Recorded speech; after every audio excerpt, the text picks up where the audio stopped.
Limpal on läbi aegade olnud absoluutselt igasugust veidrat merchi. Klapitelefonid, pangakaardid, jäätis, šampoon, raamat, villased sokid ja isegi see tobe helkur, mis ise su käe ümber rullib. Millegipärast pole Limpale kunagi tehtud midagi nii tavalist nagu näiteks T-särk või pusa. Skandaalne. Seda viga tuli parandada. Kõige lihtsam ja kiirem oleks muidugi olnud lasta oma disainerid paalkujundust valmis teha ja need siis müüki panna. Igav ja mitte eriti engaging. See pole Limpa stiil. Limpa teeb asju suurelt. Meie siga kuulutas välja võistluse, kus pidi disainima Limpa pusa. Vägev konkurss, peaauhinnaks 1000 eurot. Võistlusele regas ligi 100 osalejat. Limpa valis välja oma 20 lemmikut, aga siis jäi ta hätta. Siin tuli mängu Facebook. Tõeline demokraatia. Limpa lasi oma fännidel ise valida, millised tööd on parimad. Ja tulemus?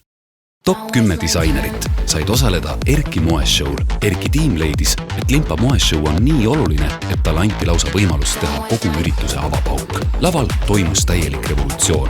Disainerid näitasid oma loomingut täpselt nii nad tahtsid. Aksessuaaridele pandi suurt rõhku. Laval võis näha näiteks nii banaanist tehtud kotti, hullu õunapurkidest tehtud kingi kui ka poliitilist protestiplakatit.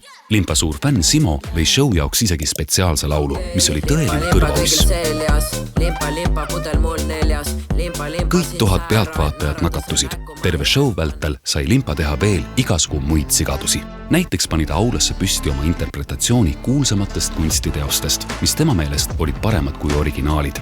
Koolimaja kaunistas ta ära Karl Limpafeldi pildiga õhupallidega ja muidugi ei puudunud sündmuskohalt ka jahutav limps ja Limpa jäätis. Ja siis tuli suur finaal, Erki auhinnatseremoonia. Võitjaks osutus väike Niina, kes oli loonud minimalistliku, kuid julge disaini, täiuslik ajastus. Toona ei rääkinud keegi poliitikas muust kui suhkrumaksust ja tulemus vapustab.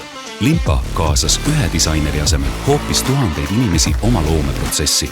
Täitis väikese tüdruku eluunistuse ja andis lõpuks ometi fännidele võimaluse midagi normaalselt selga panna. Ja nüüd, kui te tänaval ringi vaatate, see on sigade revolutsioon. Inimesed kannavad uhkusega, limonaad on inimõigus, loosungiga mütse, kotte, T-särke, pusasid. Ja no kuulge, Limpa ei peagi enam suhkrumaksu vastu võitlema. Fännid teevad seda tema eest.